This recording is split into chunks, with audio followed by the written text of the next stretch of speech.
Grand قسم کے گنبدوں والے، اور اس کے اندر انہوں نے کیفیز بنائے ہوئے ہیں پلوں کے اندر. جہاں جہاں گزرتا تھا دریا کے ساتھ ساتھ نا خوبصورت باغات تھے، پھول اور باغات. اور یہ جو دریا تھا یہ پہاڑوں سے آتا تھا، آگے چل کے نا کچھ فاصلہ طے کر کے 300 کلومیٹر کا سمندر اس میں ڈیزرٹ میں گم ہو جاتا تھا، سمندر میں ہی جاتا تھا. اچھا، علامہ کی بڑی نظر تھی اصفہان پہ.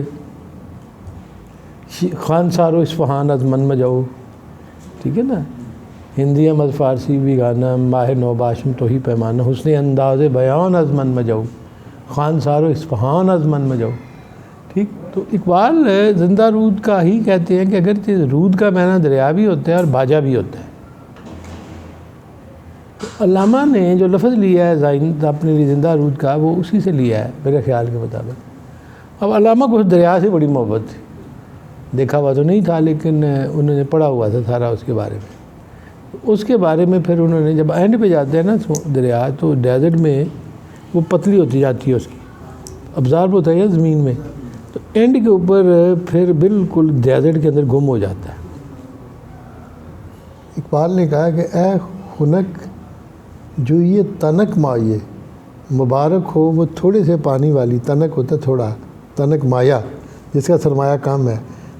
اے خوشن جو یہ تنک مائے کہ از زور خودی، جو اپنے خودی کے زور پہ، مبارک ہو اے خنک جو یہ وہ ندی، تنک مائے تھوڑے سے پانی والی، کہ از زور خودی جو اپنے خودی کے زور پہ، در دل خاک فرو رفت و بے دریا نہ رسید، اس نے اپنے آپ کو مٹی کے اندر جذب کر دی ہے لیکن سمندر تک نہیں پہنچ سکے.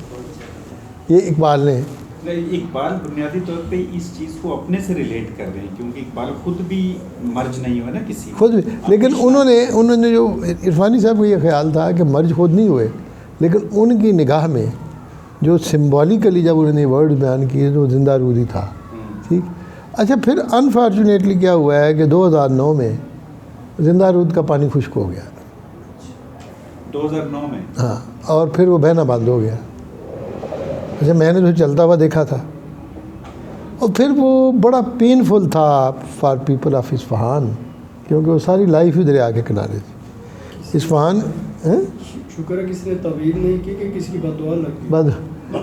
اچھا، اس کا یہ ہے کہ اصفہان جو خوبصورت شہر ہے نا، اس کے بیک پہ اگر آپ نارتھ کی طرف دیکھیں تو نارتھ کی طرف ایک بہت زبردست پہاڑ ہے. اس پہاڑ کے اوپر کوئی 2-2.5 سال پرانا آتش کدہ ہے، اور آتش کدے کے ساتھ ہی وہ ان کا ایک ہے، جسے کہتے ہیں نا دخمہ جہاں مردوں کو رکھا جاتا تھا. ٹھیک. ٹاور آف سائلنس وہ نظر آتا ہے، اور آتش کدہ بھی نظر آتا ہے اصفہان کے اوپر. پھر ایسے اس کی نا ڈھلوان میں آبادی شروع ہوتی ہے، آگے آگے دریا آ جاتا ہے. دریا کو جب آپ کراس کرتے ہیں ان بریجز سے، تو پھر آپ مجھے مطلب میں 1978 میں گیا ہوں، لیکن 78 کا جو اصفہان ہے اس وقت میری نظروں کے سامنے ہے. I can well see it. میری بعض اوقات میموری جو ہے نا جب واپس آتی ہے ماضی کی، تو اٹ لکس می، بالکل میرے سامنے ہے whole the city at that time. آج ادھر جو آتے ہیں تو پھر ادھر دریا کراس کے تو بازار آ جاتا ہے. اور اصفہان کا جو بازار ہے وہ گنبدوں پہ ہے، ڈاٹس ہیں، آرچز خوبصورت اندر وہ لگی ہوئی ہیں، اپنا ٹائلیں اوپر وہ.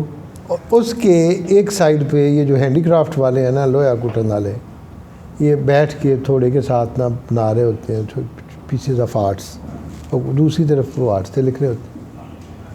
تو جب گرونولڈ ایڈورڈ براؤن، آ جائیے،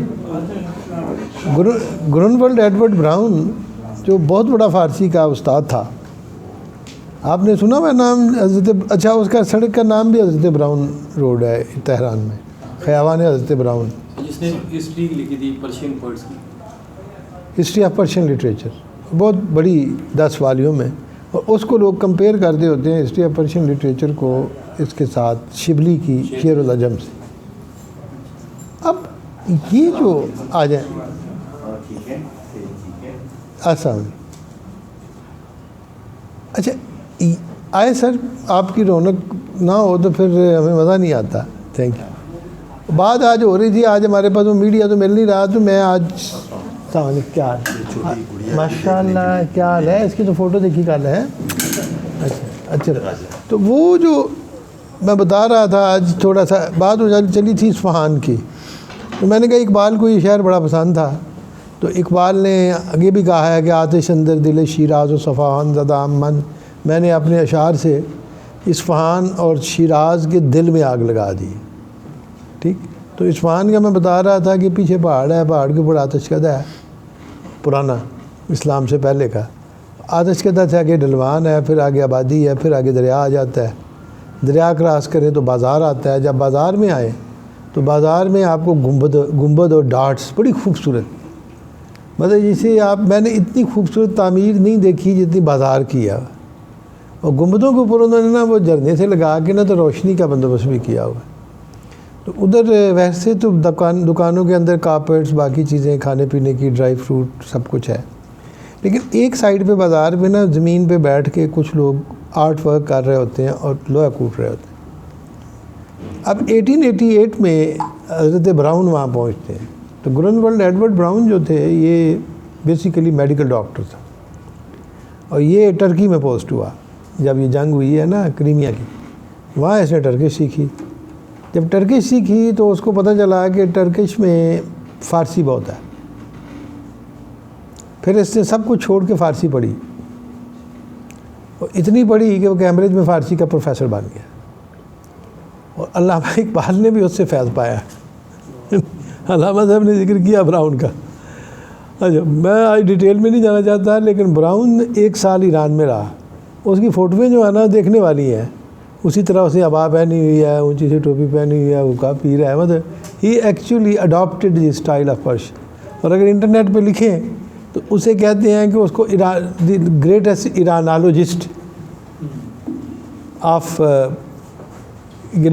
ایرانالوجسٹ آف برٹن، وہ ان کا ایکسپرٹ تھا. اب براؤن کا میں جملہ صرف آپ کو بتانا چاہتا ہوں. کہتے ہیں جب میں اصفہان کے بازار میں پہنچا تو جو لوہا کوٹ رہے تھے نا، میں ان کی طرف دیکھ رہا تھا تو ہر ضربے لوہے کے اوپر ایک شعر پڑھ رہے تھے، حافظ کا یا سعدی کا. اس میں بڑا پریشان ہوا کہ کر کی رہنے. اتنے مطلب پڑھے لکھے ہیں کہ بات کرتے ہیں اور ساتھ ساتھ حافظ شیرازی کو اور سعدی کو کوٹ کیے جا رہے ہیں.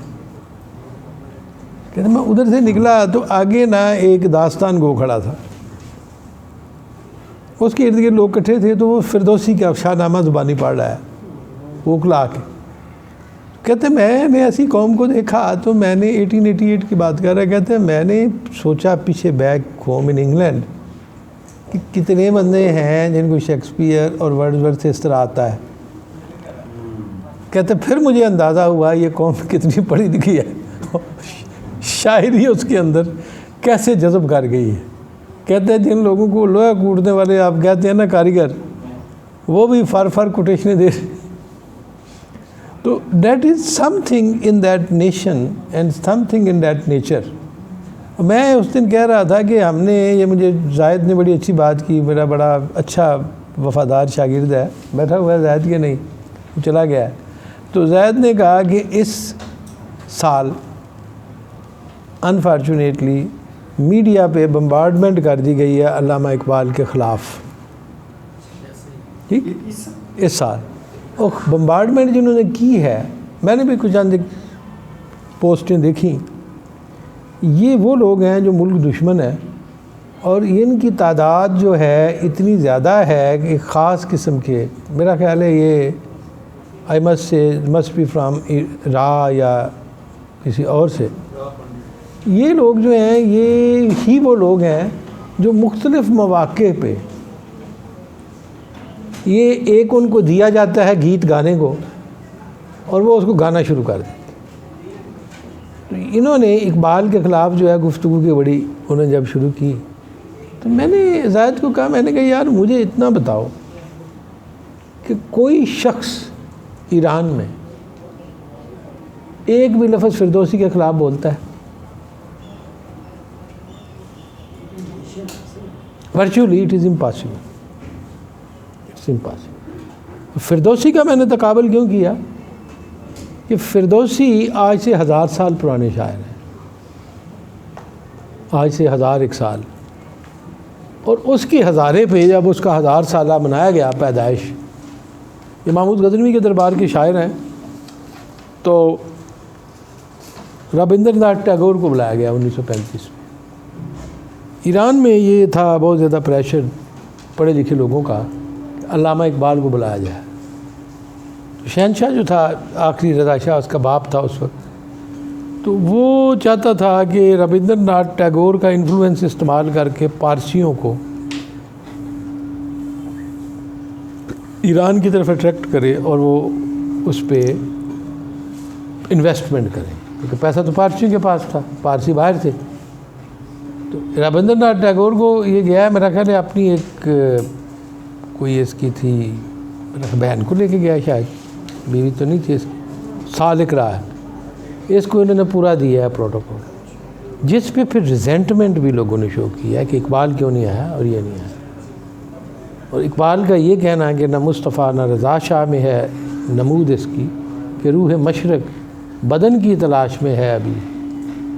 یہ ایک بڑا امپورٹنٹ ان کا جو شعر ہے اقبال کا، تو وہ یہی تھا کہ یہ بادشاہ جو ہیں ملوکیت، یہ جو ہے اس سے کوئی توقع نہیں ہے کہ یہ مشرق کی نمود، یہ روحیں نہیں ہیں، یہ بدروحیں ہیں۔ تو اقبال نے یہ کہا۔ اس وقت انفارچونیٹلی یہ گئے ہیں ٹیگور، علامہ نہیں گیا، لیکن علامہ نے فردوسی کا جو ذکر کیا ہے، فردوسی اگرچہ سمجھا یہ جاتا ہے کہ he is the revivalist poet of Persian glory post Islamic, اور میں نے کسی کا پڑھا ہے جملہ خانہ اپنا ڈاکٹر عرفانی کی بک میں، کسی بہت بڑے اسکالر نے ایران نے کہا کہ جس طرح فردوسی ہمارا ریوائولسٹ ہے، اسی طرح اقبال جو ہے وہ بر صغیر کے مسلمانوں کی ٹریڈیشن کا ریوائولسٹ ہے، فردوسی کے ساتھ کمپیئر کی۔ اور کہا ہے کہ جیسے ہمارا قومی شاعر فردوسی ہے، تو اس نے بھی سوئی ہوئی قوم کو بیدار کیا اور آگے کھڑا۔ اب مزے کی بات یہ ہے کہ فردوسی کو یہ سمجھا جاتا ہے، فردوسی نے کیا کیا ہے کہ فردوسی نے 60,000 اشعار میں 60,000 ورسز اسلام سے پہلے کے جو ایران تھا اس کو ریوائیو کر دیا، اور اس نے کہا ہے بسی رنج بردم بدین سول سی، I have taken too much pain in last 30 years. عجم زندہ کردم ازین فارسی، میں نے اس فارسی سے عجم کو زندہ کر دیا۔ بنا ہو یہ آباد گردد خراب، زباران و ازتاب شے آفتاب، بڑی بڑی بلڈنگ جو ہیں وہ تباہ و برباد ہو جاتی ہیں دباران بارش سے، وازتاب شے آفتاب اور سورج کے چمک سے، پی افغندم از نظم کاخی بلند کہ از باد و باران نیابت گزند۔ ایرانی ایسی پڑھتے ہیں فردوسی کہ میں نے نظم سے وہ اونچا محل بنا دیا ہے شاعری کا کہ از باد و باران نیابت گزند، جسے بعد ہوا اور بارش سے کوئی گزند نہیں ہوئی۔ اور ساتھ کیا کہا ہے نہ میرم مزین پس کے من زندام، آج کے بعد میں نہیں مروں گا کہ میں ہمیشہ کے لیے زندہ ہو گیا ہوں۔ نہ میرم مزین پس کے من زندام کہ تخم سخندہ پر آگندام، کہ میں نے سخن کے بیج جو ہے وہ اس کھیتی میں بو دیا ہے، اب ایسے پھول کھلتے رہیں۔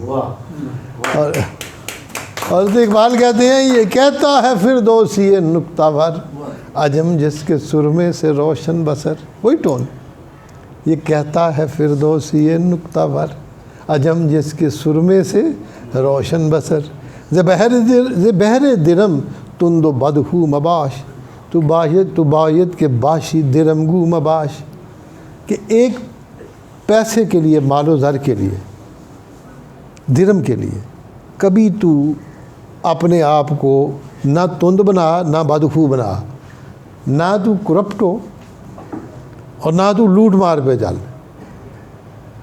تمہیں رہنا چاہیے، تیری خودی کو رہنا چاہیے، پیسہ رہے نہ رہے اس کو لعنت بھیجو۔ تو اقبال نے اپنی خودی کے لیے اسے کہا ہے، اور اسی کو سعدی جیسا شریف شاعر بیبا جو فردوسی کے 200 سال بعد 300 ہوا ہے، تو وہ کہتا ہے کہ خوشگفت فردوسی پاک ساد کہ رحمت برو تربت پاک باد. کتنی خوبصورت بات پاک زاد فردوسی کر گیا ہے کہ رحمت برو تربت پاک باد، کہ اس کی قبر کے اوپر ہمیشہ ہمیشہ کے لیے اللہ کی رحمتیں ہوں. میں آزار موری کے دانے کے شست کہ جاندار دو جان شیرین خوش است.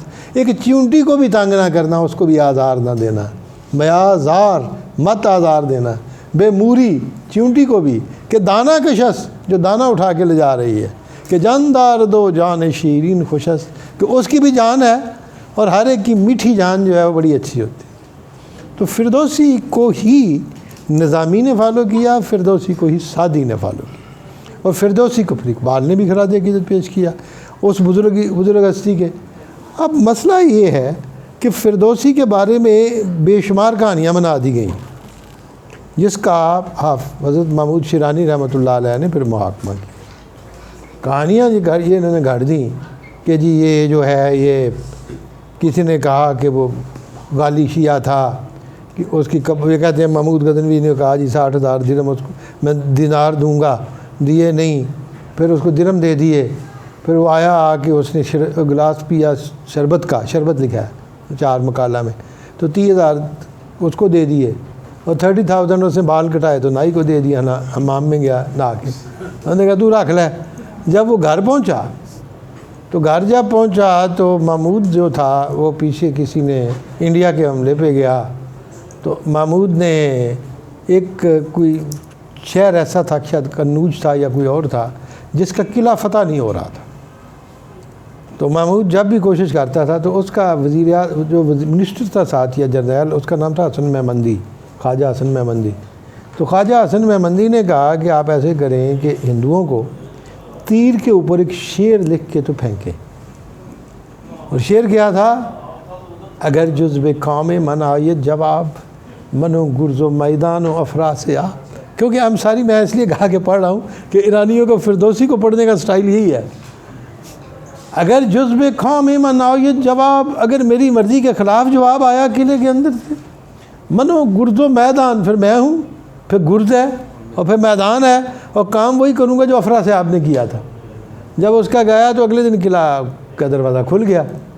تو محمود نے کہا کہ یہ کس کا شعر ہے؟ انہوں نے کہا یہ فردوسی کا ہے. اچھا وہی بابا ذرا ناراض ہو کے چلا گیا سی. انہوں نے لکھا 4 مقالہ والے نے کہ اس نے کہا کہ اس کو 60,000 دینار بھیج دیے جائے. کہتے ہیں جب دینار انٹر ہو رہے تھے شہر کے توس کے دروازے سے، تو دوسری طرف اس کا جنازہ جا رہا تھا. اس کی ایک ہی بیٹی تھی، تو شی ریفیوز ٹو گیٹ اٹ. اس نے کہا جی یہ لے جائیں. تو کہتے ہیں آگے ایک مولوی کھڑا سی. مولوی نے کیا، یہ ایران کی میں بات کر رہا ہوں، تو سنی شہر تھا اس وقت توس، فردوس غزالی بھی وہیں کے تھے. تو کہتے ہیں کہ مولوی صاحب نے کیا کہ پکا شیعہ سی، تو رافضی تھا، اس کو مسلمانوں کے قبرستان میں دفن نہیں کرنے دینا. بس اس نے سنیوں کو مسلمانوں کے خارج نہیں کرنے دینا. تو کہتے ہیں پھر اس کی لے آئے اس کی کفن کو اور اس کے باغ میں دفن کر دی. اب اس کے باغ کے اندر میں گیا ہوا، میں نے دیکھا ہوا ہے، دعا مانگی ہوئی ہے، ٹھیک، فردوسی کے. تو وہاں پہ وہ دفن ہو گیا، اور دفن ہونے کے بعد جو تھا وہ پھر یہ کہانی ہے. تو چونکہ غزنی میں رہا، تو علامہ جب غزنی میں پہنچے تو علامہ کو پھر بڑا یاد آیا. وہ علامہ کہتے ہیں آہ غزنی ہے حریم علم و فن، افسوس ہے غزنی جو تو علم اور فن کا حرم تھا. سرزمین راد مردان کہن، کیسے کیسے پرانے گریٹ مردوں کی سرزمین تھی. دولت محمود راضی باروس، تم محمود کی سلطنت کی خوبصورت دلہن تھی. آج ہنا بندانے ادانائے توس، جس کے ہاتھوں میں مہندی لگانے کے لیے فردوسی توس سے آگے بیٹھا ہوا تھا. وہ بابا مہندی لاندہ سی اس دلہن. ٹھیک. تو میرے کہنے کا مطلب اقبال نے بار بار اس کو خراج عقیدت، میں یہ کہنا یہ چاہتا تھا کہ آج کوئی بندہ جو فارسی سپیکنگ ہے وہ تاجکستان میں ہے یا چائنا میں ہے. چائنا میں بھی ایک ایسا علاقے ہیں جہاں فارسی بولی جاتی ہے اور وہ فردوسی کا شاہنامہ پڑھتے ہیں. کوئی بھی بندہ فردوسی کے بارے میں گستاخی نہیں کرتا. یہ پاکستان کو اللہ تعالیٰ نے حق دیا ہے کہ علامہ اقبال کے بارے میں گستاخی کرتے. This is what I wanted to give you the message. اپنے بزرگوں کو اور اپنی ہستیوں کو آپ کبھی نہیں دیتے. لیکن حافظ محمود اچھا اب وہ ادھر دفن ہو گیا، لیکن جس کو وہ شیعہ کہتے ہیں بڑا پکا جی گالی ہے قبر دے دفن کر دیں جی، اس کے اشعار جو شروع ہوتے ہیں تو سب سے پہلے اس نے حمد، پھر اس کے بعد نعت، اور پھر کہتا کیا ہے کہ خورشید پس از رسولوں نے مہ نہ تعبید ہمچو ابو بکر بے، کہ یہ سورج کی آنکھوں نے پیغمبروں کے بعد اگر کسی کا چہرہ مقدس دیکھا ہے تو ابو بکر سے زیادہ خوبصورت چہرہ اس سورج نے نہیں دیکھا. عمر کرد اسلام را آشکار بیار راست گیتی جو باغ بہار.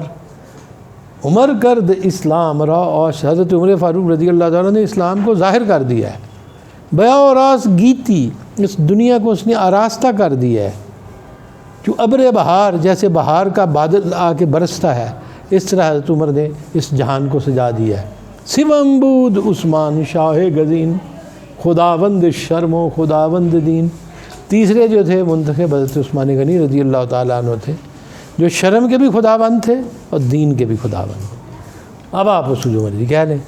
اگلے اشعار جو ہیں اس کے 18 اشعار اس کے بعد حضرت علی کی شان میں ہیں، لیکن اس سے پہلے اصحاب ثلاثہ کی اس نے تعریف کی. تو کہنے کا مطلب یہ ہے کہ آپ اس کو، وہ مسلمان تھا، صحابہ کا ماننے والا تھا، حضرت علی کا پیروکار تھا، اشعار سے پتہ چلتا ہے، لیکن زورویسٹین روایت کو اس نے زندہ نیشنلزم کے حساب سے اس نے اس کی سارے کہانی کو لکھی. اب محمود کے بارے میں جو انہوں نے بنائے ہوئے ہیں جی، محمود کا اس نے حجب لکھی، تو محمود کے بارے میں اب کہیں ملتی نہیں ہے. میں نے کہہ رہا تھا زاہد منیر عامر صاحب کو، یہ شعر آپ پڑھ رہے ہیں کہیں ہے ہی نہیں، وہ نہیں ادھر ادھر بکھرے ہوئے، نہیں سر ہے نہیں، نظم میں نہیں ہے. لیکن ان لوگوں نے وہ حجب بنائی ہوئی ہے جس میں وہ کہتا ہے کہ محمود کے بارے بے نیکی نہ بدھ شاہ را دستگاہ، اس بادشاہ کو نیکی کی توفیق ہی نہیں تھی، وگرنہ برابر نشاندی بے ماہ، ورنہ مجھے اٹھا کے چاند کے اوپر بٹھا دیتا. چون اندر تبارش بزرگی نبود نیورست نام بزرگان شنود، چونکہ اپنے خاندان میں اس کے بزرگی تھی نہیں، غلاموں کی اولاد تھا. اس لیے جب میں نے کسریٰ کا ذکر کیا تو سو نہیں سکا غیرت بے غیرت. اس نے یہ کہا کہ حسد کے مارے ان بزرگوں کا نام نہیں سن سکا جن بزرگوں کا میں نے نام لکھا ہے. اب بے شک فردوسی ہو، بے شک سعدی ہو، حافظ ہو، ان لوگوں نے کسریٰ کی تعریف کی ہے، نوشیروان کی تعریف کی، شاپور کی تعریف کی ہے، اردشیر کی تعریف کی. اور اگر اقبال بھی ہو تو وہ بھی کہتا ہے فقر فخشی باشکو ہے خسرو پرویز بخش. اے اللہ اگر مجھے فقیر بنانا ہے تو خسرو پرویز کی شان و شوکت بھی عطا کر. اور ساتھ کہا ہے کہ یا عطا فرما خرد با روح المی، یا جبرائیل کی فطرت کے مطابق مجھے عقل عطا کر دے. اور اقبال بھی خسرو پرویز کا بھی ذکر کرتا ہے، نوشیروان کا بھی ذکر کرتا ہے، ان کے داد کا اور ان کے عدل کا بھی کرتا ہے. اور یہ بھی کہتا ہے کہ ہوں ایک جنیدی و اردشیری. وہ کیا پہلا مصرع ہے، کیا ہے؟ اسی میں حفاظت ہے انسانیت کی کہ ہوں ایک جنیدی و اردشیری. اردشیر بھی کسریٰ ہے، ساسانی خاندان کا. تو میرے کہنے کا مطلب یہ ہے کہ فردوسی سے لے کے سعدی تک، حافظ تک، علامہ تک، nobody has ever criticized the Kisra and they have paid homage. اگر اقبال نے تاریخ کا ذکر کیا ہے تو صرف تاریخ کا ذکر کیا ہے کہ پیر ایران زمانے یزدگرد، جب یزدگرد کے زمانے تک ایران پہنچا تو اتنا بوڑھا ہو گیا تھا، چہرہ یہ فروغ از خون سرد، اس کی رگوں میں خون ٹھنڈا ہو گیا تھا، جم گیا تھا، اور اس کے چہرے پہ کوئی نور نہیں تھا. موج میں در شیشہ یہ توکش نبود، یک شرر در تودہ خاکش نبود. وہ راکھ کا ایسا ڈھیر تھا کہ اس کے اندر ایک چنگاری بھی باقی نہیں تھی، اور اس کے رگے طاق میں کوئی شراب کی موج یا لہر باقی نہیں رہ گئی تھی. تو اقبال کہتے ہیں کہ اس وقت وہ اپنے بڑھاپے کی آخری منزلوں کو چھو رہا تھا جب اسلام آیا ہے. تو آگے کیا کیا اسلام نے، کہ اقبال کہتے ہیں کہ تاز صحرایش رسیدش محشری، تاز صحرایش رسیدش محشری کوبرا داد حیات دیگری. پھر صحرا سے ایک اور حشر برپا ہو گئی جس نے ایران کو ایک نئی زندگی عطا کر دی. کوبرا دادش حیات دیگری. وہ بڈھے ہو چکے سن, ختم ہو چکے سن آلریڈی. اپنا وہ صدیاں ہزاروں سال جو تھا نا وہ گلوری ختم ہو چکی تھی. تو اقبال کہتے ہیں اسلام نے کیا کیا, ایک نیا خون. وسعت کہتے ہیں ان چنین حشرہ زنا یاد خداست پارس باقی رومت القبرا کجاست. یہ اس طرح کے حشر بھی جو ہیں اللہ کی عنایت ہوتی ہیں, کیونکہ پرشیا اب بھی بچا ہوا ہے, رومت القبرا کا کوئی پتہ نہیں وہ کدھر چلی گئی. تھا نا بغداد سے 90 کلو میٹر یہ سارا علاقہ ان کا تھا. تو ادھر تھا ویسٹ. یہ جو علاقہ تھا موجودہ عراق, اور عراق سے لے کے آگے شیراز تھا. اس علاقے میں جو رہتے تھے ایرانی, یہ تھے بہت جسے کہتے ہیں فیڈرلسٹ جرمانزم کے پاس. فیڈرلسٹ تقدیر پرستی, بادشاہ مار رہے تھے تو وہ ڈپریشن, اور ڈپریشن میں اسلام آ گیا. تو ان کی ساری جو ڈپریشن تھی اس وقت وہ اسلام میں بھی منتقل ہو گئی.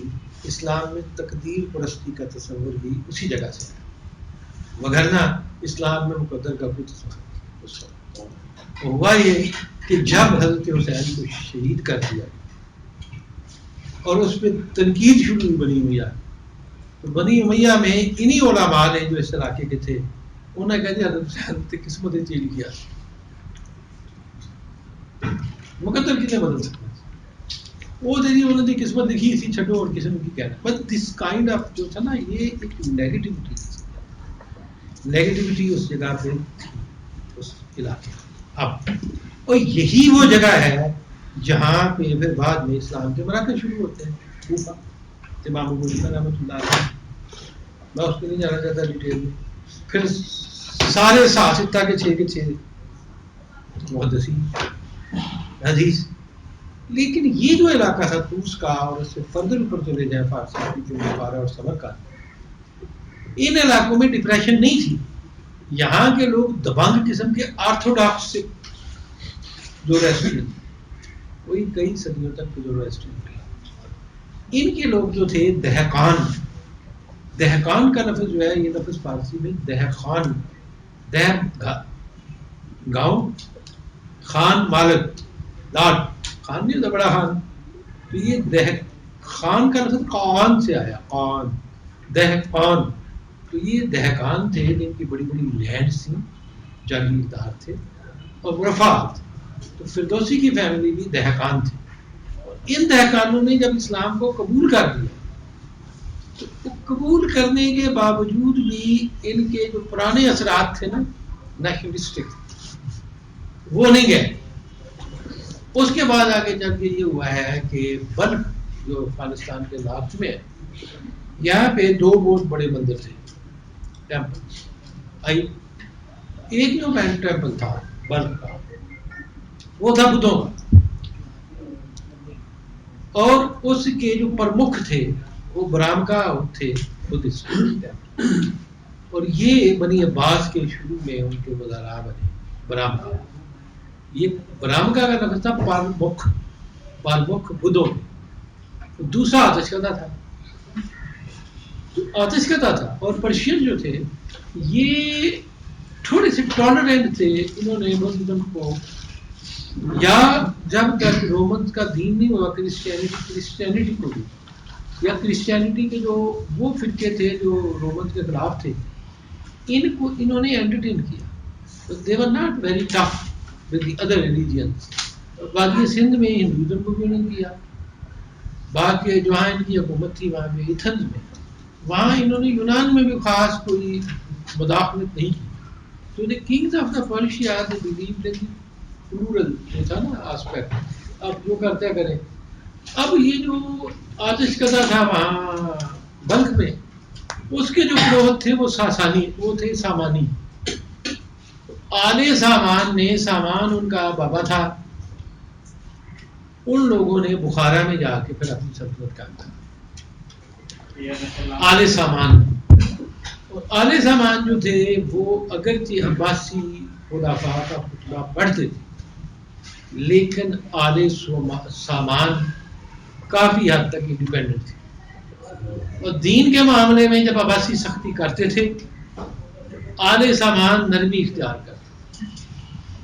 حلاج کو جب بھاگ کے ادھر سے بغداد سے پہنچا بخارا کی سائڈ پہ تو آل سامان کو کہا ہے عباسیوں نے جس کو پکڑو اور مارو، دے ریفیوزڈ اینڈ دے پروٹیکٹ۔ اب یہ جو علاقہ تھا جہاں پہ اسلام کی تھوڑی سی نرمی اختیار کی جاتی ہے، یہ وہ علاقہ تھا جو کبھی دبنگ قسم کے زرتشتیوں کا علاقہ،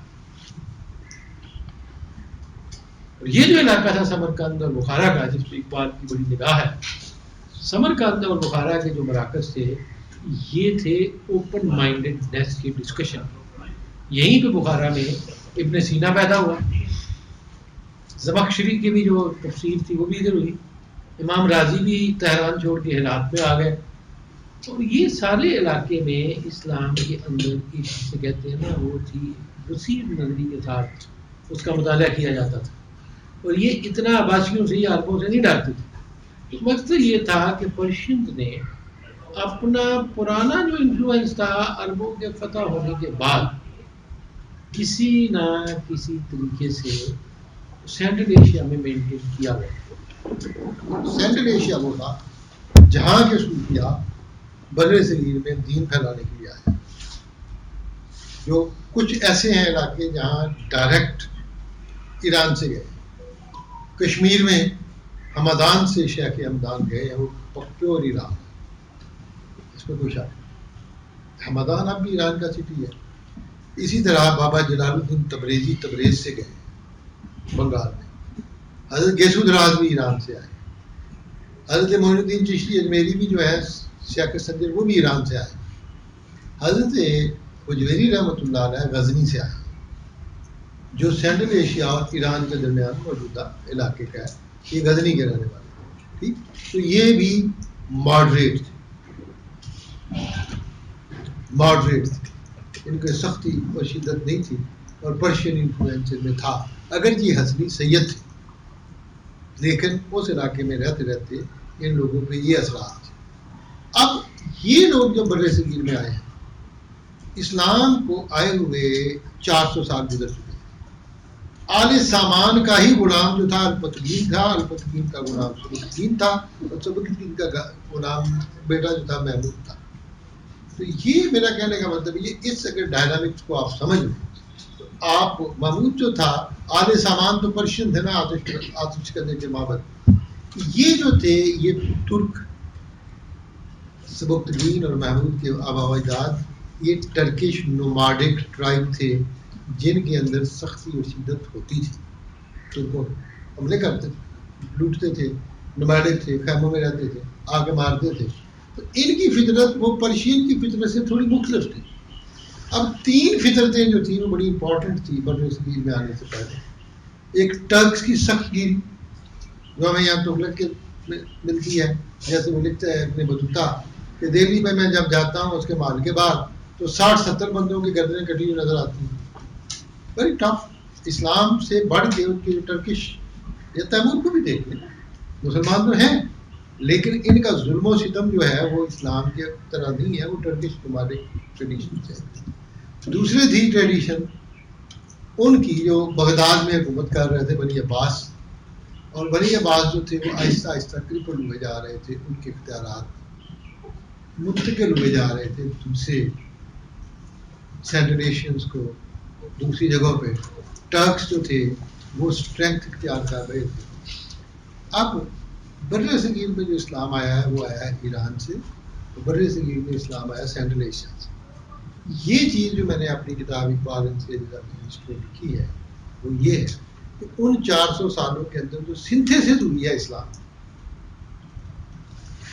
بر صغیر میں جب صوفیہ پہنچے تو صوفیہ they carry 2 traditions، old tradition now change into Islam, اور اسلام کو جب انہوں نے سیکھا ہے تو ابو جہل نے جب نہیں سکھانا تو کافری مرا، لیکن باقی جو مکہ اور مدینہ کے لوگ تھے انہوں نے ان کی کوئی ایسی پکی کوئی دین کی ٹریڈیشن نہیں تھی کہ اسٹرانگ ٹریڈیشن کہہ سکتے،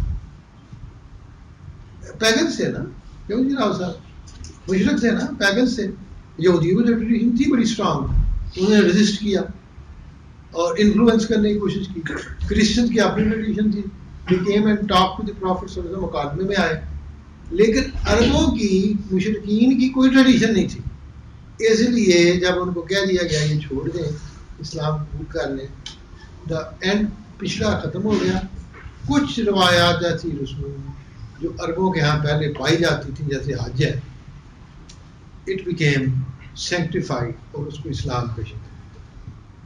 اسی طرح شادیاں، اطلاق، کچھ ایسی جو رسوم تھی. نمازیں بھی نمازیں بیسیکلی نمازیں پڑھتے تھے بتوں کے آگے، لیکن نماز 5 نماز کا جو نام ہے نا، 5 نمازیں، یہ ایگزیکٹلی زوروسٹرین کا تھا. اور نماز ورڈ زوروسٹرین، وہ جیسے بھی پڑھتے تھے وہ بتوں کے آگے. اسلام کہتے ہیں کہ کیا عبادت ہے، تالیاں بجاتے ہیں، سیڑھیاں بجاتے ہیں، طواف کرتے ہیں، لگے پھرتے ہیں. بس ایز سچ وہ نہیں تھی کہ جسے آپ کہہ سکیں کہ بڑا اچھا. جب پرشینز میں آئے ان کا دین بڑا اسٹرانگ تھا. جس نے میری طرح زوروسٹرین ریلیجن کو میں نے تو پوری ڈیٹیل سے پڑھا. It was a convincing religion, it was the king's religion. اور ہائرارکیکل سسٹم جو تھا موقتوں کا، دستوروں کا، وہ بڑا پکا تھا. وہ آج اس کا تھا اور ہر طرح سے وہ آرگو کرتے تھے. اور جب اسلام آ گیا تو مناظرے بھی کرتے تھے. سر لیکن ایک دفعہ اسلام نے تو اللہ کے نبی نے کہا تھا کہ وہ اہل کتاب تھے زرتشت کے بارے میں. دیکھیے وہ انہوں نے میری بات سنی، وہ حضرت عبد الرحمن بن عوف رضی اللہ تعالیٰ نے کہا تھا کہ جب میں نے آج سنا ہے کہ جب ایران کو فتح کریں گے تو ہم ان کو اہل کتاب کی طرح سلوک کریں. پھر کیا انہوں نے. اور سلمان فارسی نے بھی یہ کہا. ٹریڈیشن تو تھی، لیکن میں یہ کہہ رہا ہوں کہ دین اتنا اسٹرانگ تھا، اتنا اسٹرانگ تھا، اتنی اسٹرانگ ٹریڈیشن تھی کہ حتیٰ کہ ایسے مناظروں کی ڈیٹیل بھی ملتی ہے مسلمانوں کے اور زرتشتیوں کے. تو مسلمانوں نے کہا کہ تم تو آپ کو پوچھتے ہو. کسی کرسچن نے کہا، انہوں نے کہا جی ہم آپ کو نہیں پوچھتے، ہم آگ میں سے خدا کو پوچھتے ہیں جیسے تمہارا قبلہ ہوتا ہے. That kind of argument. اور کتنا عرصہ 300-400 سال تک تو وہ بیچارے اپنی شریعت میں لکھتے رہے کہ وہ حمام جس میں مسلمان نہاتے ہیں اسے نہانا جائز ہے کہ نہیں. یہ سمرقند میں یہ کہ وہی ٹریڈیشن تھی کہ ہر جمعے کے بعد مناظرہ اور طور پر وہ جگہ بھی دیکھی ہے جہاں مناظرہ ہوتا تھا. نہیں مکالمہ ہوتا تھا، وہ سارا آخر میں لڑائی جھگڑے نہیں، لڑائی جھگڑا تو ہونا ہی سی، لیکن مکالمہ ایکچولی جگہ مکالمے کے لیے شروع کی کہ آپ ڈسکس کریں دین کو. اور یہ چیز ادھر بھی آ رہی. اب میرا کہنے کا مطلب یہ تھا کہ جب 400 سال بعد یہ بابے انڈیا میں انٹر ہوئے، اور انڈیا میں کیسے آئے؟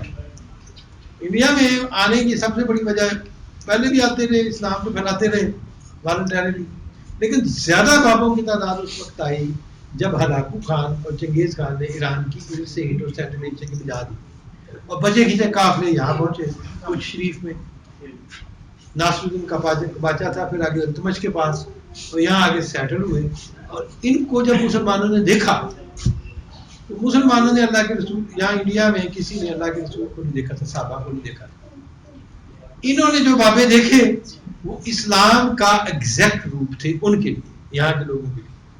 جو بھی ٹریڈیشن وہ لے کے آئے مکس ٹریڈیشن تھی، یا جیسے بھی دونوں ٹریڈیشن یا شکلیں اور صورتیں، ٹھیک. انہوں نے کہا جی مولوی شکل وہی ہونی چاہیے جی حضرت حمدان دی. اب یہ بات سمجھ گیا نا، کیونکہ انہوں نے ان کو تو نہیں دیکھا، انہوں نے ان کو دیکھا. تو اس طرح ہمارے ہاں تھوڑا سا جو اسلام ہے، میری جو پہلی کتاب ہے اقبال اور اہل فارس، ہمارے اسلام کا جو برانڈ تھا جو ہمارے دل میں پکا ہو گیا، اٹ واز اے پرشینائزڈ اسلام. یہ آپ چیز نوٹ کر. اس لیے ہم نے ناصلات پڑھی، ہم نمازیں پڑھتے تھے، ہم نے صوم تو نہیں رکھے، ہم نے روزے رکھے، ہم نے مانگے دی، جانے بھی نہیں تھی. ہم نے نمازوں کے نام بھی وہی رکھے، اللہ کو خدائی کہا، پیغمبر کہا، دوزخ کہا، جہنم کا، جہنم کو بھی ہم نے دوزخ کہا، جنت کو بہشت کہا. میرے کہنے کا مطلب یہ تھا کہ our brand of Islam was but Persianized اور عجمی. اور اقبال نے اس کو کہا، اس پوائنٹ کو علامہ سے زیادہ کوئی نہیں سمجھتا کہ عرب کے سوز میں ساز عجم ہے، حرم کا راز توحید امم ہے. عرب کے سوز میں ساز عجم ہے. عرب جو ہے وہ اپنی سوز میں جل جاتا ہے, کنسنٹریٹ کرتا ہے, مائنڈ ٹراوے کرتا ہے. پرشین میں ساز ہے, شاعری ہے, گلوری ہے, پلیئر ہے, ریئر ہے. عرب کے سوز میں ساز عجم ہے. حرم کا راز توحید امم ہے. حرم کا جو سیکرٹ ہے وہ ان تمام قوموں کی یونٹی, تو ہی وحدت سے ہے اندیشہ غرب. تہذیب فرنگی بے حرم ہے. مغرب میں اس لیے وحدت نہیں ہے, یونٹی نہیں ہے کہ فرنگ کی تہذیب کا حرم کو. اور اقبال نے کہا کہ یہ جو چیزیں ہوئی ہیں نا, یہ اوور دا سینچریز, آج 1400 سال سے اتنا ہو گیا ہے کہ نہیں, اس میں بہت کچھ چینجز آئی ہیں. پنجاب کا علاقہ, سندھ کا اور کشمیر کا, it was threatened to be converted to Ismaili faith. Yes. It was almost Ismaili. Multan میں تو ان کا بہت بڑا مرکز تھا, کرام تک. محمود نے بھی ختم کیا, بعد میں بھی آ گیا. ایک جگہ پہ ناصر اس کے روح القدس کا ذوق جمال, عجم کا حسن طبیعت, عرب کا سوز درم. یہاں پہ حسن طبیعت نہیں ہے, تھا حسن طبیعت, لیکن یہاں پھر جو دوبارہ سنی کیا سندھ کو, سومرے جو حکمران تھے 19 وہ تو اسماعیلی تھے. یہ محمد تغلق نے ڈنڈے مارا ہے, ان ترکوں نے. تو مائنڈ ہے, اور کشمیر میں بھی ڈنڈے مارے مغلوں نے, ان کو نکالا ہے. تو اپنا جو اسماعیلی تھے, چک شاہ اور دوسرے, اب بھی ان کے اثرات میں نہیں جانا چاہتا ہے. لیکن میرے کہنے کا مطلب یہ ہے کہ it was this area was reconverted from Ismaili faith into Sunni faith. اب جب کنورٹ کرنے لگے تھے تو وہ کہتے تھے, ڈاکٹر اشتیاق حسین قریشی نے لکھا کہ اسماعیلیوں کا کام یہ تھا کہ آگے ان کے بابے جب بیٹھ جاتے تھے سندھ میں یا ملتان تک اور کشمیر میں, تو بابے کسی کو, ہندو کو کچھ نہیں کہتے تھے. آہستہ آہستہ ان کے اوپر انفلوئنس کرنا شروع کر دیتے تھے باتوں سے. اور اسماعیلیوں کے نام ہندو بھی رہتے تھے, مائنڈ نہیں کرتے تھے, کوئی نماز نہیں پڑھتا تھی پھر بھی تھا مائنڈ کرتے. لیکن ایک جنریشن دوسری میں اور ان کو پکا, تیسری میں جب اپنے امام کے ساتھ ان کا فیتھ کو اسٹرانگ کر لیتے تو پھر اس علاقے میں مار کے قبضہ کر دیتے. اور التمش کے زمانے میں چڑھ گیا سر دلی کی جامع مسجد, اسماعیلیوں نے اٹیک کر دیا دلی پہ. اور جب دلی پہ اٹیک کیا تو سارے ترک جو ہے سنی مسجد چھت پہ چڑھ گئے, وہ تو شارہ مار کے ترکوں نے ان کو مارا. اور انڈیا کا جو پہلا سلطان تھا مسلمان, اس کا نام تھا شاہ الدین غوری, دریا جھیلم کے کنارے, اس کو بھی اسماعیلیوں نے قتل کیا. چھڑ نہیں سر, مطلب یہ ایک کشمکش کا دور ہے جو ہمارے بزرگوں کے اندر سے گزرا ہے یہاں کہ اسماعیلی فیتھ. تو کہتے ہیں کہ اسماعیلیوں نے جب اپنا, تو محمود غزنوی جو تھا, محمود غزنوی کو یہ خود خطبہ پڑھتا تھا عباسیوں کا, اسی طرح انڈیپینڈنٹ تھے جیسے عادل سامان تھے, لیکن اس کو انہوں نے بھیجا تھا ملتان کے کرامتا اور اسماعیلیوں کا کلا کما کرنے. اور جب ایسے کلا کما کر لیا تو یہاں پہ البیرونی پہنچا. البیرونی نے کہا ملتان میں 2 مسجدیں, انہوں نے کہا ایک سنیانی مسجد خطبہ ہوتا ہے اور دوسری مسجد جو ہے نا وہ اسماعیلیوں کی ہوتی تھی ہے. یہاں ان کا شام سے, سیریا سے ایک آیا تھا امام کا ریپرزینٹیٹیو, سلمان میں جنم شد کا ہے جنم, وہ خطبہ دیتا کہتا تھا انہوں نے اب کرتے یہ ہیں کیونکہ مسجد ابنڈن ہے تو مہندی کے پٹوں کو کوٹ کے تو وہاں پہ پاؤڈر بنایا جاتا ہے. لیکن اس کے کچھ ہی عرصے کے بعد پھر اسماعیلیوں نے ملتان پہ قبضہ کر لیا. خط آیا اس کا کہ مشرکین غزنی کے خلاف موحدین سندھ اکٹھے ہو جائیں. کہتے تھے سنی سارے مشرک نے, کیوں؟ انہوں نے اللہ کی صفات میں, جیسے میں نے اس دن کہا ہے اور مولوی صاحب ناراض ہو رہا ہے کہ اللہ کی صفات کو انہوں نے وہ خدا بنایا ہوا ہے 99 نام. میں ادھر یہی بات کر رہا تھا, چشمہ میں موجود ہے اللہ تعالیٰ زندگی سے صاحب کو, ایک مولوی صاحب کھڑے ہو گئے کہتے ہیں اسماء الحسنہ کا انکار کرتے. میں کہا میں نہیں کیا, اسماعیلیہ امام نے کیا سی, اور میں اسماعیلی نہیں, میں مسلمان. تو میں کوٹ کر رہا ہوں, میرا کوئی بلیف نہیں. انہوں نے کہا کہ یہ 99 خدا پہ بلیو کرتے ہیں، خدا کی یونٹی ہے، اور نعوذ باللہ استغفر اللہ، خدا جو ہے ان کے عقائد کے مطابق کچھ کے امام کی ذات میں حلول کر جاتا ہے. آپ میری بات سمجھتے ہیں؟ اچھا، ڈاکٹر اسحاق حسین کہتے ہیں کہ محمد تغلق نے کیا بہر نہیں چھڑتا دیا نہ مارا. احمد ٹھٹھی رحمۃ اللہ علیہ ایک بہت بڑے صوفی تھے، یہ ٹھٹھے سے گئے، انہوں نے کہا کہ محمد تغلق کا خدا کے لیے ان کو نہ مارو، تو میں پیچ اپ کرا. اب محمد تغلق نے کہا میں ماروں گا چھوڑوں گا، تب ان اسماعیلیوں کو کہو کہ مسلمانوں کو نہ کنورٹ کریں تو ہندوؤں کو کریں. انہوں نے بڑا گرا کیا ہوا ہندوؤں کو کٹ کر دینے، مجھ سے سنیاں پڑھ کے دوبارہ اسماعیلی بنا رہے تھے. تو انہوں نے کیا کیا کہ محمد تغلق کے معاہدے کے بعد اسماعیلیوں کو کہہ دیا گیا کہ بابیو مسلمانوں نے نہیں کنورٹ کر، ہندوؤں نے کنورٹ. اب وہ ہندوؤں کو کرتے تھے کنورٹ، مسلمانوں کی جان چھوٹ گئی. جب وہ چھوڑ دی تو ڈاکٹر اشتیاق حسین قریشی جیسا اسکالر لکھتا ہے کہ ہمارے علماء نے، ہمارے مولویوں نے دین کی بڑی خدمت کی. انہوں نے قرآن حدیث جو ہمیں پڑھایا ہے انہوں نے پڑھایا، لیکن بدقسمتی سے ہمارے علماء نے جو زبان بولی ہے وہ عوام کی زبان نہیں تھی، جو لباس پہنا ہے وہ عوام کا لباس نہیں تھا. اسی طرح سے جو انہوں نے شکلیں اختیار کی ہیں، پگڑے باندھے، وہ عوام کے نہیں تھے، اس لیے یہ عوام سے الگ لگ رہے ہیں. کہتے اب اسماعیلی جس طریقے سے لوگوں کو نرم طریقے سے فلسفے کے ساتھ، منطق کے ساتھ اسماعیلی بنا رہے تھے، علماء کے پاس اس کا کوئی حل نہیں. کہتے اگر حل تھا تو صوفیاء کے پاس تھا.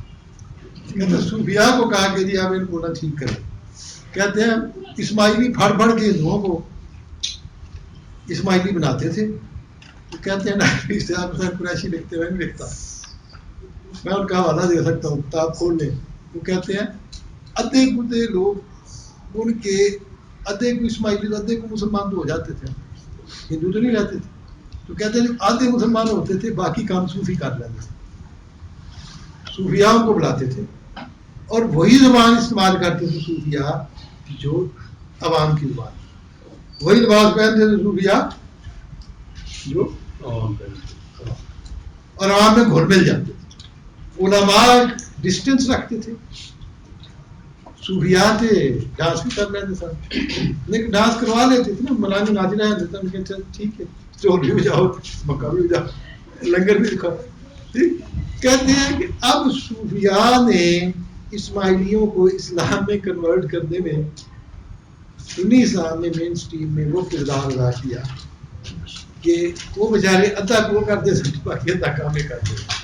ٹھیک، تو دیٹ واز ایکسٹریملی امپورٹنٹ. اگر آپ اس مرحلے کو نہیں سمجھیں گے تو بر صغیر کے مسلمان آپ کو، اب جب صوفیاء نے ان کو کنورٹ کر کے اپنی طرف لے آئے، آبویسلی صوفیاء کو اسماعیلی ائمہ اور ان کے کارندوں کے مقابلے میں اپنے آپ کو مقدس شو کرنا تھا.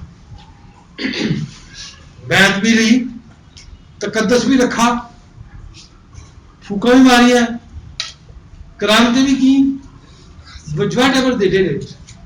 اس لیے وہ انفارچونیٹلی صوفیاء بر صغیر میں ڈیمی گاڈ بن گئے، ان کی قبروں پہ دیا مان رہے. اب یہ اسلام کی جو برانڈ تھا یہ چل رہا، اس کو ماڈیفائی کرنے کے لیے، اصلاح کرنے کے لیے صدر شاہ ولی اللہ نے کام کیا، مجدد صاحب نے کیا، لیکن یہ ایک گریجول عمل ہے. انفارچونیٹلی مسئلہ تصادم کب پیدا ہوا؟ تصادم جنرل ضیاء کے زمانے میں، جب اس خطے زبردستی عرب کلچر میں ڈالنے کی کوشش کی گئی اور ان سے فارسی روایت چھین لی. اب پیسے دیے عربوں نے، سعودی عرب نے، ایک خاص طبقے، اس طبقے نے کہا اڑا دو بامس کے ساتھ ان کے مزار، ان کے یہ کرو، پڑھو بڑا گانو، قتل کرو. It went to the worst polarization. یہ نہ صرف پولرائزیشن شیعہ اور سنی میں ہوئی جو ریسنٹ ہے، اس لیے میں ان کو کہتا ہوتا ہوں اپنے علماء کو کہ آپ اس ہسٹری کو جب تک نہیں سمجھتے، اور اس ہسٹری کو اقبال سمجھتے تھے، میں آج آپ کو بتا رہا ہوں اقبال اس کو سمجھتے تھے. اقبال اسماعیلیوں کی فلسفی لینے میں کوئی ان کو چیز حرج نہیں تھا. ناصر خسرو کو انہوں نے خراج عقیدت پیش کیا جو اسماعیلیوں کا سب سے بڑا مبلغ ہے. اور آج آپ حیران ہو گئے جامعہ الازہر جو پہلی یونیورسٹی اسلام کی بنی سب سے بڑی، لیکن انہوں نے تو نانک کو بھی کر دیتے نہیں، نانک کو کیا لیکن نانک کے اشعار کو شامل نہیں کیا، ناصر خسرو کے اشعار کو شامل کیا، غزلوں کو. اور یہ جو تھا جامعہ الازہر، یہ قاہرہ میں اسماعیلی اماموں نے اپنے مبلغین تیار کرنے کے لیے یونیورسٹی بنائی تھی.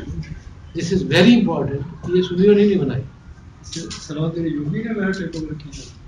صلاح الدین ایوبی جب مملوک آیا نا، ان کے بعد یہ بعد میں مملوک آیا، صلاح الدین ایوبی آیا، تو صلاح الدین ایوبی نے شروع میں انہوں نے اسماعیلیوں کے ایز اے جنرل کے کام کیے، بعد میں ٹیک اوور.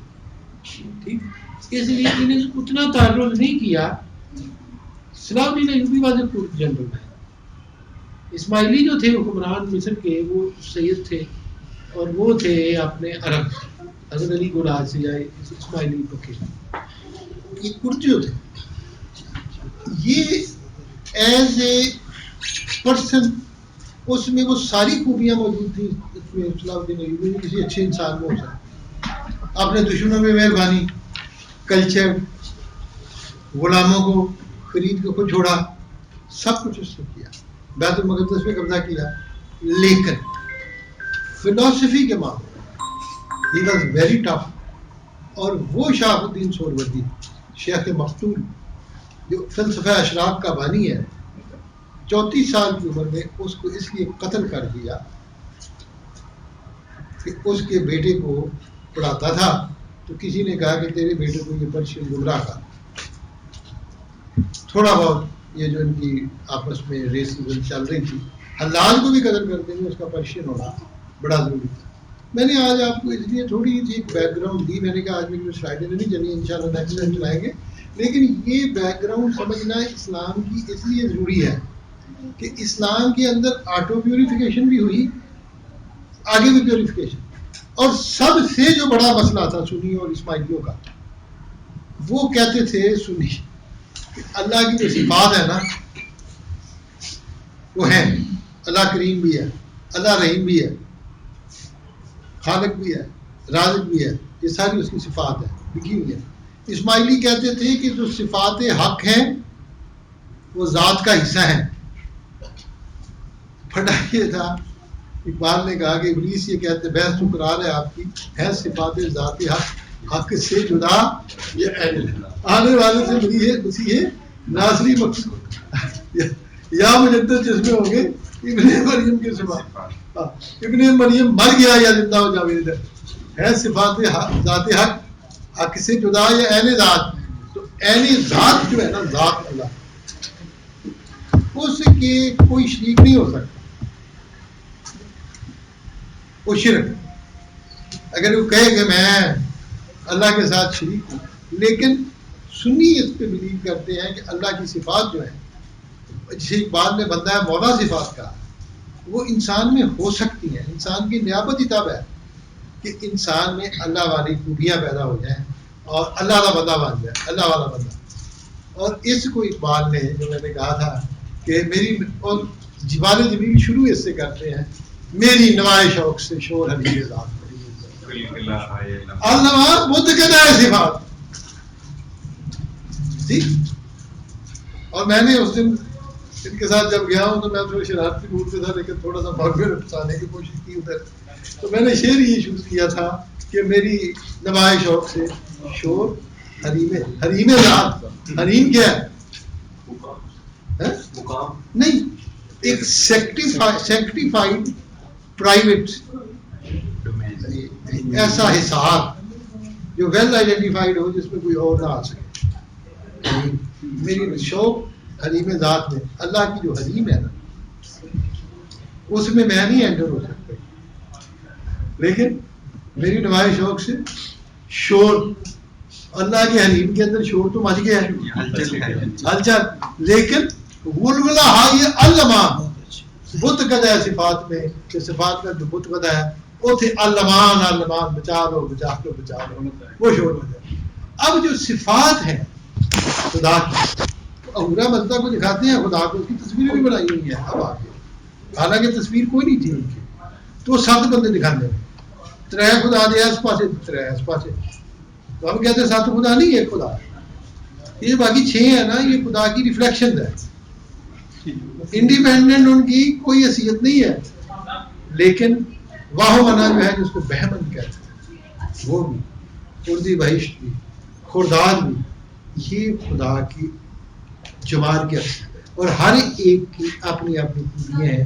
یہ ہے صفات، اور اسی طریقے سے ہم نے انفارچونیٹلی جب دیا ہے.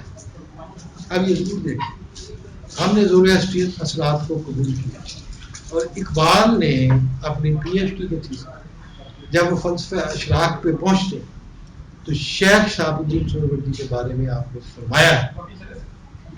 شیخ شہاب الدین سہروردی کا جو فلسفہ، it was the revival of Mazdaism, جو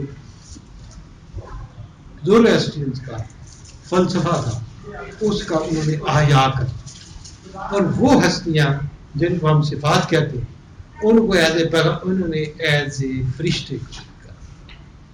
اب فلسفہ اشراق جو ہے میری کتاب اقبال سے جو 30 پیراگراف شاپ الدین کا چلتا ہے، اور ایلیمنیشن کا، آپ کو پتہ چلے گا کہ فلسفہ اشراق چلتے فلسفہ اشراق زورواسٹرین کا وہ کانسیپٹ تھا کہ لائٹ جو ہے وہ خدا کی علامت ہے، اور ڈارکنیس جو ہے وہ اہرمن کی، اور ان کے اندر آپس میں کشمکش ہے.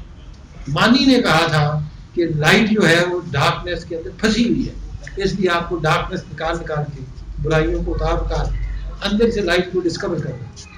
اور انہوں نے کہا کہ اللہ ہے ہی لائٹ، رات کے وقت آپ آگ پوجیں، دن کے وقت اللہ کو دیکھنا سورج کو دیکھیں، جہاں لائٹ ہی لائٹ ہے.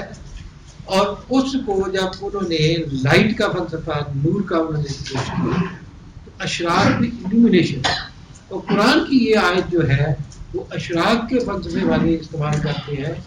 اللہ الذین آمنوا یخرجون من الظلمات الی النور، اللہ مومنوں کا دوست ہے، وہ ان کو ڈارکنیس سے روشنی دے. والذین کفروا اولیاءہم الطاغوت، وہ جو کافر ہیں وہ شیاطین طاغوت، ایون فورسز، طاغوت جمع ہے، ان کے فالوور ہیں. یخرجونہم من النور الی الظلمات، وہ ان کو روشنی سے، اور پھر وہ فلسفہ اشراق پر استعمال کرتے ہیں. واشرقت الارض بنور ربها، جب قیامت آئے گی تو یہ زمین سے آسمان تک اللہ کے نور سے چمک اٹھے گے. اور لوگ کہتے ہیں کہ یہ جو نور کا فلسفہ تھا یہ پھر آیا ہے یہاں جلال الدین دبانی تک، پھر ملا صدرہ تک، اور ملا صدرہ کے انفلوئنس میں اقبال تک. وہ کہتے ہیں کہ اقبال نے جو آفتاب نظم لکھی تھی، اب یاتری کا ترجمہ کیا، جو مولوی صاحب نے کفر کور پر لگایا ہے، وہ فلسفہ اشراق کے زیر اثر ہے.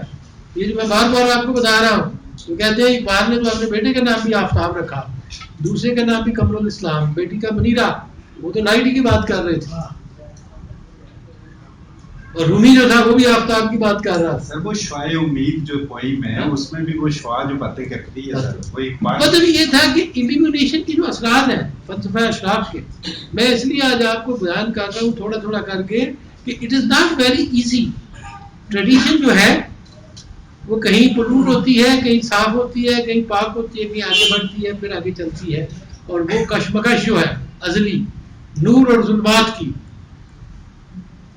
آج بھی مسلمان جو ہیں ہمارے جو پرشین مائنڈ کے شاید ہم بیٹھے ہوئے ہیں، ہم نور اور ظلمات، روشنی، اور سارے صوفیاء کا کام دل کو روشن کرنا ہے، دل کے اندر نور پیدا کرنا، دل کے اندر اللہ ہے، وہی ہے نا، ڈارکنیس کو ختم کرے، اس اندھیرے کو باہر نکلے. یہ ساری کی ساری چیزیں آپ کو اللہ نور السماوات والارض، یہ آیات میں بھی ہے.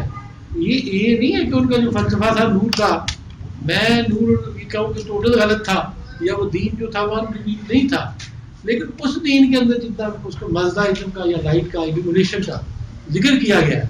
اقبال کہتے ہیں کہ شیخ اشراف نے، شیخ مقتول نے، شیخ شہید نے، علامہ نے تو بڑے، اگر میں لفظ صلاح الدین ایوبی کے بارے میں ان کے آپ کو بولوں جو ان کے پی ایچ ڈی کے تھیسس میں ہے، وہ اگینسٹ پی ایچ ڈی کے تھیسس میں چونکہ قتل کیا ہے نا شیخ اشراف کو 34 سال کی عمر اسلام الدین ایوبی نے، کہتے ہیں ملوکیت کے وہ سوچ، وہ بدبخت جو فکر علم و حکمت اور دانش کی شمع کو بجھانے میں کوئی کسی نہیں اٹھا، انہوں نے اس شخص کو وہی بات ہے، میں نہیں کہتا۔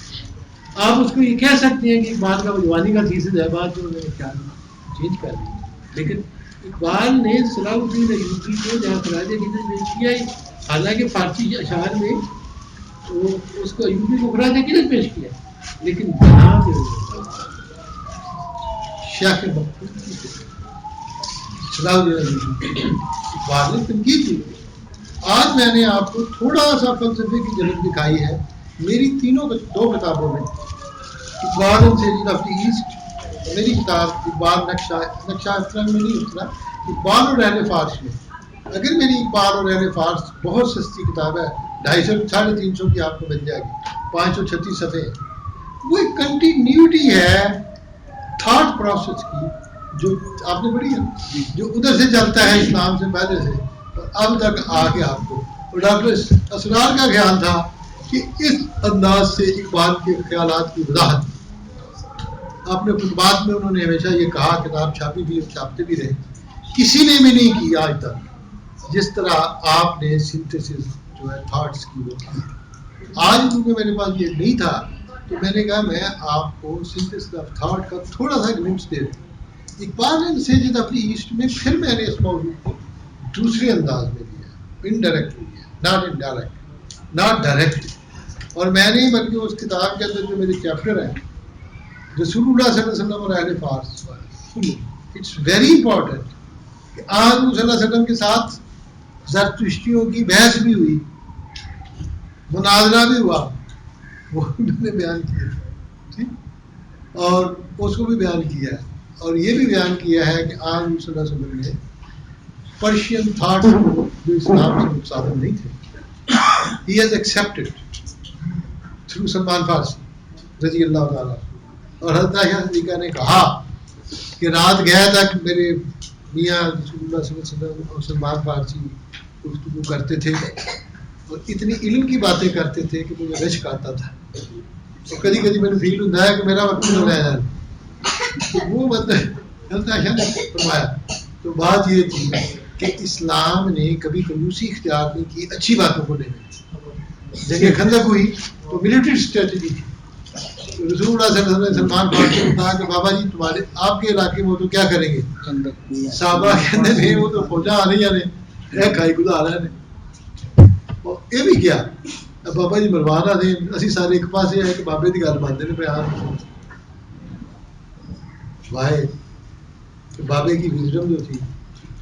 اور ان کی حضرت عمر اور ابوبکر اتنی نہیں تھی، اتنی 55 کی جو بھی تھے نا، عمر تو لوگ 320 سال کی کہتے ہیں لیکن وہ نہیں تھی، ہے اسی عمر کے ہوں گے، لیکن میرا مطلب یہ تھا کہنے کا کہ وہ جو بزرگ تھے وہ پرشین تھے اور وہاں سے ٹریڈیشن دے کے آئے تھے، زورویسٹین فیملی سے تھے اور زورویسٹین ریلیجن انہوں نے پڑھا ہوا ہے، وہاں سے کرسچن ہوئے، وہاں سے پھر پادریوں سے ہوتے یہودیوں سے کے ساتھ آئے، پھر ادھر آ کے دکھے، لیکن ڈیٹ پرسن بات۔ اب میں آپ کو ایک ایسی حدیث سناؤں گا کہ ڈاکٹر اسرار سے میں نے سنا، بڑے خوش ہوئے اور ہنسے، کہتے حدیث تو ہے۔ حدیث کیا ہے کہ سلمان فارسی رضی اللہ تعالیٰ عنہ مسجد نبوی میں بیٹھے ہوئے تھے، اور جنگ خندق سے اگلا سال تھا، مکہ میں قید پڑ گیا۔ اب ابو سفیان واز لیڈر، سارے مکہ کے لوگوں نے کہا کہ خدا کے لیے روٹی پانی کا بندوبست کریں۔ اب وہ دن کا پتھر آ گئے مدینہ میں آئے کہ انہوں نے کہا جی اپنے بلا لیں، نہ تو داماد بھی نہیں جا کے بھوکے مار رہے ہیں۔ تو دیٹ اولڈ مین جو 1 سال پہلے 50,000 کا لشکر لے کے آیا اینڈ ڈیوریس بھوک کے ساتھ، he came to اب مدینے کا پتہ نہیں تھا. He went to Masjid Nabawi. آگے سلمان فارسی بیٹھے تھے. سلمان فارسی نے کیا کہا؟ انہوں نے کہا اس کو دیکھ کے نا بڑے غصے سے ابو سفیان کبھی کبھی اللہ کی تلوار اللہ کے دشمنوں کی گردن تک پہنچنے میں بہت دیر کر دیتی. کچھ ایسے جملے کہے ابو سفیان دل برداشت تھا اس مسجد سے بعد. آگے حضرت ابو بکر صدیق رضی اللہ تعالیٰ عنہ اب تھے تو مکے کے بچپن کٹھا گزرا تھا. حال پوچھا انہوں نے کہا ابو سفیان کس طرح آئے ملے. ابو سفیان کی آنکھوں میں آنسو تھے تو انہوں نے کہا کہ میں آج بڑا ذلیل ہوا ہوں, روٹی منگن آیا کو تھوڑا بابا بہ گیا. رنگ برنگے بابے کٹھے کیتے نے پرشین یہ میری بےزتی کرتی ہے اور مینوں سب بڑا کچھ سنایا ہے تو میں باہر آیا ہوں. اب چونکہ سلمان فارسی کو تو کوئی تعلق نہیں تھا نا ابو سفیان سے. ابو بکر صدیق رضی اللہ تعالیٰ بچپن تو اس کے ساتھ گزرا تھا. اور تھوڑے پریشانی کے حال میں کہہ دیا میں بابے سے گل کرتا. اندر گیا مسجد نبی میں انہوں نے کہا بابا جی خدرو جڑا ہے مکی دا سردار ہے قریش دا تے کچھ خدا دا خوف کرو کسی بڑے چھوٹے سے بخش دیو تو کی کیا جائے. بس سلمان اور غصے میں آ گئے. کہتے ہیں جب پچھلے سال 50,000 بندے لے کے آیا تھا ایک بابا سی کہ اور سی اور دونوں کے درمیان ترک کلامی. حضرت ابو بکر اور ان کے حضرت سلمان حضرت ابو بکر صدیق ترک کلامی تو نہیں ہوئی لیکن یہ ایکسچینج آف ورڈ جو ہے. حضور صلی اللہ علیہ وسلم کے پاس جب یہ قضیہ پہنچا آپ نے کہا ابو بکر رضی اللہ تعالیٰ عنہ کہا ابو بکر میں تمہیں حکم دیتا ہوں سلمان فارسی سے معافی مانگ لو. وہ ایمان کے بڑے درجے انہوں نے کہا ایمان دے اس درجے دے فائدے تم نہیں بتاؤ کتنے. سر یہ بے باقی نہیں بے باقی نہیں پرشین مائنڈ میں مائنڈ سیٹ کی بات کر رہا ہوں نا. ایک دیکھیے ایک ٹوٹل عرب ڈیسنسی دوسری طرف پرشین ہے لیکن اللہ کے رسول کا یہ کہہ رہا میں کبھی بھی نہیں ہوا ابو بکر صدیق رضی اللہ تعالیٰ عنہ کو حضور صلی اللہ علیہ وسلم نے یہ آرڈر دیا. اور ایک دن بابا جی بیٹھے سن ایک منافق آ گیا اس کا نام تھا یہ کیس تھا شاید. اس نے کہا کیس تو نہیں وہ نہیں جی جد بن کیس کیس کر کے مجھے آتا ہے منافق تھا. ہاں جی تو وہ آیا گیا سلمان فارسی رضی اللہ تعالیٰ عنہ جو تھے نا وہ اصحاب صفہ کے ساتھ بیٹھ کے لیکچر دے رہے تھے. پروفیسر بھی کرتے تھا نا پڑھاتے بھی تھا. بیٹھے ہیں تو کیس نے آ کے تو بڑے غصے سے کہا انہوں نے کہا یہ جو اوس اور خزرج کے قبائل ہیں میں نے سنا ہے انہوں نے محمد کو پناہ دی ہوئی ہے صلی اللہ علیہ وسلم. ان کی ذمہ داری تو ہم نے لی ہوئی ہے. اے رنگ پرنگ کے بندے کتوں کٹھے کر دیں کوئی ایران تو لے لیا نے کوئی کوئی رومی تو ان کی جو ہے جان کی حفاظت کی ذمہ داری تو کسی نے نہیں کہا. Means that he wanted to get them murdered on the name of عرب اور عجم. اور یہ بات آج صلی اللہ علیہ وسلم تک پہنچی. آپ نے بے وقت اذان دلوا کے منبر پہ آپ نے فرمایا کہ میں سن رہا ہوں کہ اتنا سخت جملہ ہے اگر اللہ تعالیٰ کو قہر آ جائے تو مدینے کے اوپر عذاب آ جائے. خبردار آج کے بعد کسی نے نہ وہ عرب پیدا ہوتا ہے ماں کے پیٹ سے نہ کوئی فارسی جس کی ماں اس کو فارسی سکھا دے فارسی بولتا ہے جس کو عربی سکھا دے. آج صلی اللہ علیہ وسلم نے اس دن کلیئر کر دیا مدینے میں کھڑے ہو کے دیر از زیرو ٹالرنس. اور یہی وہ چیز ہے جس کو اقبال نے جب نامہ میں جب میں پڑھا رہا تھا بات ابو جہل کی روح یہ کہتی ہے ان مواخات ان مساوات یہ بردرہڈ یہ ایکویلٹی آج میس یہ پرشین ہے. امید عالم کے سلمان مزدکی پکا میں نے پتا سلمان پکا مزدکی ہے ابن عبداللہ فرید شکرداس رست کی زندر عرب آگرداس ابن عبداللہ کا بیٹے اس کے فریب میں آ گیا اور وہ جا میرے ادھر بات وہ ادھر گیا. مطلب یہ اقبال نے کہا. آج میں نے کہا کہ بجائے اس کہ میں آج نہیں ہے میرے پاس تو میں آج آپ کو وہ خطبہ دوں. کبھی آپ نے سنا ہی یہ میری کتابوں میں آپ سمجھ لیں یہ بڑی امپورٹنٹ خطبہ ہے اور یہ ایک ایسی وضاحت ہے جو آپ کو دین کو سمجھنے میں اور اقبال کی آئیڈیالوجی کو سمجھنے میں. اس لیے میں کہتا ہوتا ہوں کہ میں نے بہت زیادہ زرتشتی دین کا مطالعہ